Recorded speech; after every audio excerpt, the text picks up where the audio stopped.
Welcome back to the FIDE World Blitz 2024 quarterfinals, and it's Magnus Carlsen, the greatest player of all time, going up against a player that he previously accused of cheating, Hans Niemann.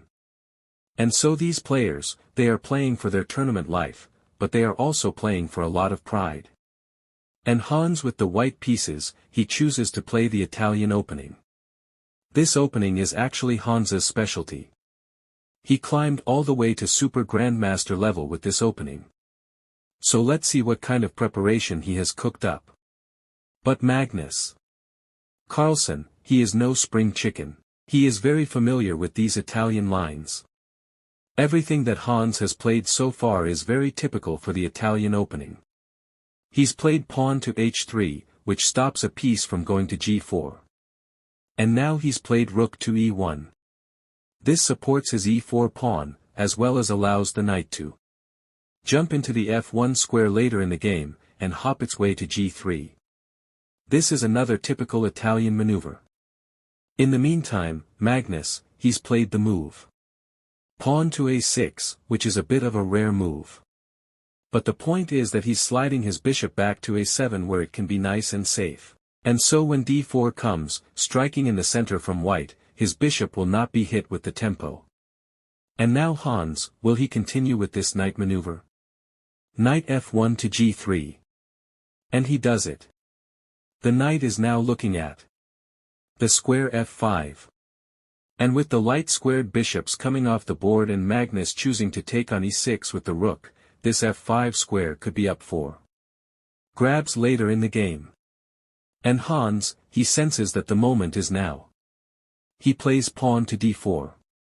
And his very not so subtle threat is to play pawn to d5. That would fork the knight on c6 as well as the rook on e6. So Magnus, he has a big decision to make. Now the obvious move is to slide the rook back all the way to e8. But he also has another option.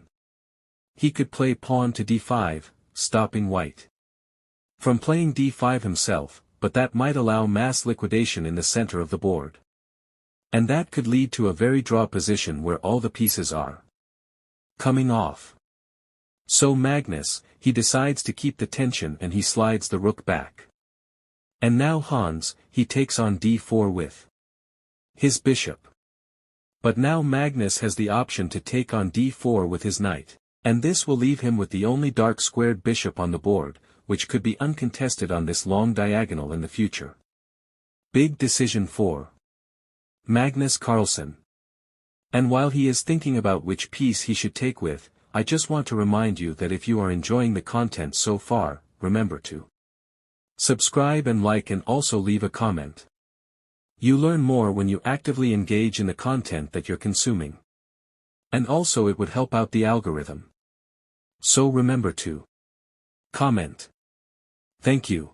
Jumping back to the position, Magnus, he's deciding to take a very long thing here.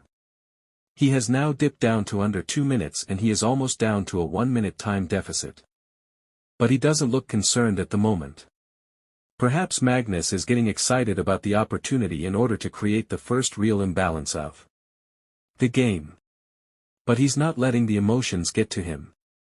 He is a professional player and he is carefully evaluating this trade. And he does decide to take with the knight. And now he plays c6 in order to blunt a rook. If the rook were to come to the semi-open c file and attack that c pawn, this does weaken the b7 pawn. And Hans, he immediately goes after it. Queen b3 is attacking b7. And so Magnus, he chooses to play the humble-looking move, rook to b8, defending the b7 pawn. And now Hunksy brings his last rook into the game. And just look at all white's pieces. Both rooks are supporting the central pawns. The queen is pointing towards this weak b7 pawn as well as the king. And the knights, they are also supporting the pawns, but getting ready to jump into this f5 square that we were talking about earlier. And so for Magnus, things are starting to look a little bit uncomfortable. He plays rook to e6. Perhaps trying to defend the d6 pawn prophylactically while also clearing space so that his pieces can double or even triple up along the semi-open e file. And now Hans played the move queen to c2, which helps defend the e4 pawn. Maybe preparing for black again to triple up his major pieces along the semi-open e-file. And Magnus, he's getting lower and lower on time. He has now dipped down to below a minute. Pawn. Still, with 2 minutes and 20 seconds on the clock, was definitely the easier position to play. Magnus plays the move pawn to g6. He's trying to keep these pesky knights out of f5, but this does weaken his king side. And now Hans immediately goes after it. Queen c1 is attacking the pawn on h6. And so Magnus, he has to defend this pawn. He plays king g7, defending the h6 pawn. And now Hans, what is he going to do? He has 2 minutes on the clock, but he's playing on Magnus time. He plays queen to f4. He's bringing the queen closer into the kingside position.